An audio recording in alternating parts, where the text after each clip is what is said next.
Alors, rebonjour. Cette fois-ci, on va revenir plus en combat parce que je vais délimiter les actions dans Donjons et Dragons. Dans Donjons et Dragons, vous avez une action bonus, une réaction et votre mouvement. Déjà ici, je vais changer de personnage, je vais prendre un autre qui est plus classique. Ça, c'est un personnage de la classe de voyou qui est une classe officielle dans Donjons et Dragons. Alors, ici, j'ai mon personnage. Il peut prendre ses actions dans n'importe quel ordre. Il peut prendre une action bonus avant une action, il peut prendre son mouvement avant, avant son action. Il y a juste la réaction qui est que dans un moment spécifique, mais ça je vais l'expliquer un peu plus tard. Là, imaginons j'ai mon personnage. Elle veut attaquer cette personne ici. 20 pieds de distance, non pardon, 25 pieds de distance. Donc mon voyou, mon assassin plutôt, peut se déplacer jusque là. Donc c'est ce qu'il va faire. Il va faire hop, jusqu'ici. Là, il a utilisé son mouvement. Il a encore son action et son action bonus. Sauf que, en une action, beaucoup de choses peuvent se passer. Par exemple, lui, il utilise des dagues. Sauf que les dagues dans Donjons Dragon ont une propriété. Si je prends ici, hop, ont une propriété de maîtrise, ça s'appelle en français, je pense. Ouais, c'est ça. Propriété de maîtrise. Si je me trompe pas, faut que je la trouve. Ah oui, non, c'est dans les règles de 2024, pas 2014. Allez, voilà. Alors, cette propriété de maîtrise, alors en français, ça s'appelle entaille. Qu'est-ce que ça fait? Ça fait que si vous êtes maître de votre arme, ce que mon personnage est, vous pouvez utiliser cette propriété de maîtrise. Et qu'est-ce que ça fait? Ça fait que dans la même action, pour faire une attaque, il peut en faire une autre. Qu'est-ce que ça veut dire? Ça veut dire que là, ici, mon personnage, au lieu de juste faire une attaque avec son action, parce que normalement c'est ça dans Donjons et Dragons, une action c'est une attaque, enfin plutôt faire une attaque c'est une action, il y a d'autres actions dans le jeu, mais là ici le plus important c'est l'attaque, il peut en faire deux, au lieu d'une, avec sa dague.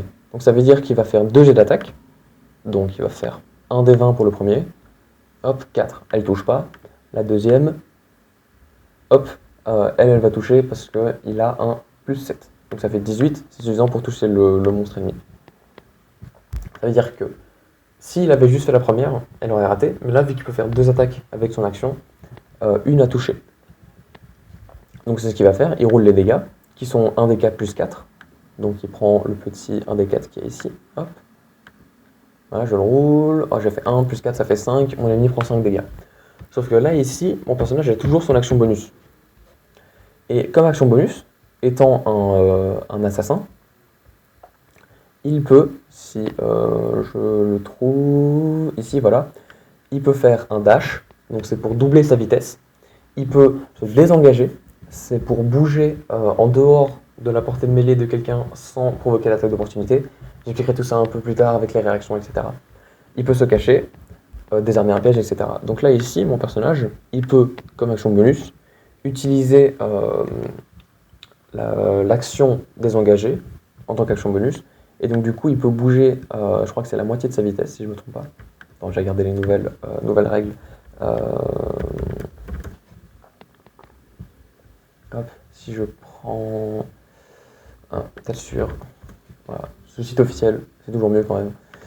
Alors, règles, hop, les règles basiques, tout ça c'est des règles gratuites, il n'y a rien à payer pour ça. Il y a d'autres règles en plus que vous pouvez acheter évidemment. Et si je cherche, voilà, parfait, disengage. Alors, disengage. Ah non, c'est pas limité sur le mouvement. Donc là, imaginons mon personnage, elle avait 40 de mouvement. Elle en a utilisé 25 pour aller jusqu'ici. Comme action bonus, elle prend le désengagement et elle peut bouger encore de 15. Donc 1, 2, 3. Et je vais expliquer pourquoi c'est important de faire ça. Aussi, ce qui est important à savoir, c'est qu'il y a plein d'effets qui peuvent se rajouter sur une attaque. Si je reset la situation, donc je vais reset la situation correctement, non c'était la case juste derrière, je vais reset la situation. Comme action bonus, elle peut se cacher.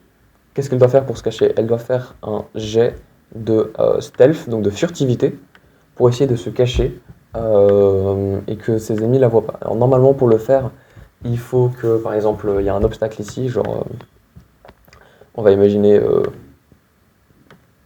On peut très bien imaginer un mur de feu ici. Un mur de feu qui est comme ça. Et qui du coup cache plus ou moins, enfin partiellement la vue des ennemis de mon personnage. Donc mon personnage peut faire une action bonus pour se cacher. Donc elle lance un dé, elle a fait 2, sauf qu'elle a plus 10 en furtivité, donc ça lui fait 12.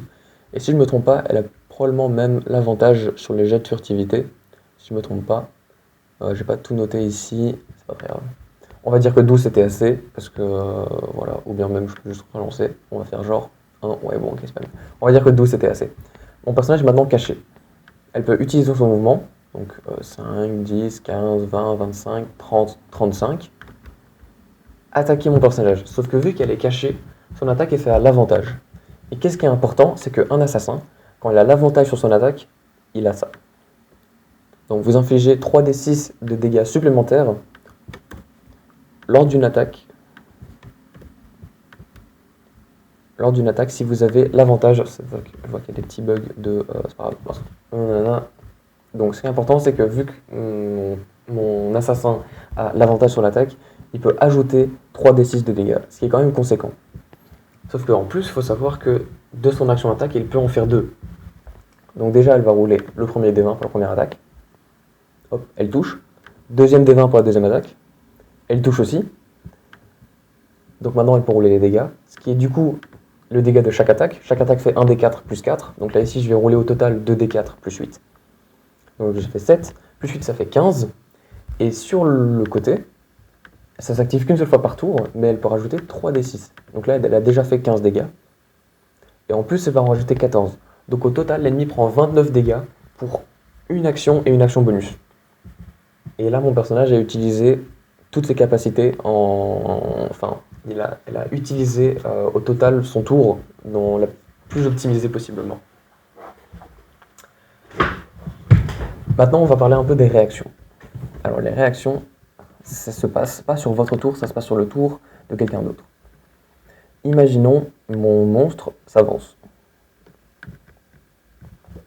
Fait une attaque contre mon assassin, pardon. Un 4, ça touche pas. Imaginons il en fait une deuxième, j'ai juste envie d'une attaque qui touche, ça touche toujours pas. On va faire genre, non, je roule comme une merde. Mais c'est pas possible. Voilà, enfin une attaque qui touche, on va dire que c'est la première fois qu'il fait une attaque. Mon monstre fait une attaque contre mon assassin. Sauf que mon assassin, comme réaction, il peut faire quelque chose qui s'appelle esquive sournoise. Et qu'est-ce que ça lui fait? Si je le retrouve... Ah, je l'ai pas écrit ici. Alors, esquive sournoise, ça réduit les dégâts pris de moitié. Donc, peu importe ce qu'elle a fait sur son tour, avec son action bonus, etc. Là, ici, elle peut utiliser sa réaction pour réduire les dégâts qu'elle va prendre de moitié. Donc, imaginons mon monstre, il fait des dégâts... imaginons, il fait 2d12 plus 4. Voilà. Imaginons, ça, c'est les dégâts de mon monstre. 6 plus 4, 10. Mon assassin, ici, peut utiliser sa réaction et prendre la moitié des dégâts. Donc, au lieu de prendre 10, elle prend que 5 dégâts. Ça, c'était sa réaction. Et maintenant, elle a utilisé tout ce qu'elle peut. Donc ça veut dire que si l'autre monstre se rapproche pour l'attaquer, mon ninja ne peut plus prendre de réaction. Enfin, mon ninja, j'arrive pas à dire mon ninja. Mon assassin ne peut plus prendre de réaction, car elle l'a déjà utilisé une fois. Dans Donjons Dragons, tout le monde a une réaction, une action bonus et un mouvement. Il y a juste des capacités qui peuvent permettre aux gens, comme là tout à l'heure avec les dagues, de faire plusieurs attaques en une action, ou bien de faire plusieurs choses en une action bonus, ou non, je pense pas qu'il y ait de moyens officiels pour gagner une réaction dans Donjons & Dragons. Parce que c'est déjà très fort de pouvoir réagir à un ennemi. Là, par exemple, elle a pris la moitié des dégâts. Imaginons l'attaque faisait 20, elle aurait pris 10 à la place. Ce qui peut être ça peut vous sauver la vie, littéralement. Ça aurait pu lui sauver la vie dans le jeu. Et voilà, ça c'est pour l'économie des actions dans le jeu. Il n'y a rien d'autre vraiment à rajouter. Juste, ce qui est bon à savoir, c'est que si vous êtes par exemple moine, il y a des capacités qui ne sont pas forcément des actions complètes à prendre. Si vous êtes moine, vous pouvez utiliser vos points de focus. Enfin, c'est un peu compliqué à expliquer, mais les moines dans Donjons Dragons ont des points de focus qui sont un peu de l'énergie. Avant, dans l'édition 2014, c'était appelé des points de ki, donc c'est l'énergie spirituelle. Les moines pouvaient utiliser ces points-là pour avoir des trucs, pour faire des actions en plus, par exemple, sauf que utiliser ces points-là n'était pas une action. Donc ça veut dire tout bêtement que, par exemple, là, imaginons c'était un moine. Bah attends, j'ai probablement un personnage pour un moine. Qu'est-ce que j'ai? Bon, je sais que ah, voilà, parfait. Là, j'ai mon moine. Les moines, en général, c'est des personnages au corps à corps. Un moine de haut niveau peut, en une action attaque, enfin, quand il prend l'action attaquer, en faire deux. Donc là, il peut faire deux jets d'attaque. Hop. Un 20 et un 3. Il n'y en a qu'une qui touche. Sauf que en plus, sans dépenser d'action bonus, sans dépenser de mouvement, sans dépenser de réaction, quoi que ce soit, il peut utiliser des points de focus, donc des points de ki dans l'ancienne édition, pour refaire deux attaques. Et donc en total, en faire 4. Et là, vous voyez que sur les 4, il n'y en a que 2 qui touchent, par exemple. Mais donc, lisez bien vos capacités, parce qu'il y en a certaines qui dépensent une action, certaines qui dépensent une action bonus, certaines qui ne dépensent rien, et certaines qui peuvent que être dépensées quand vous prenez une action. Par exemple, parfois vous aurez une capacité qui demande, quand vous prenez une action bonus, vous pouvez faire ça en plus. Ou quand vous prenez une action attaquée, vous pouvez faire ça en plus. Ou quand vous bougez, vous pouvez faire ça en plus, etc. etc. Mais ça, c'est l'économie des tours dans Donjons & Dragons.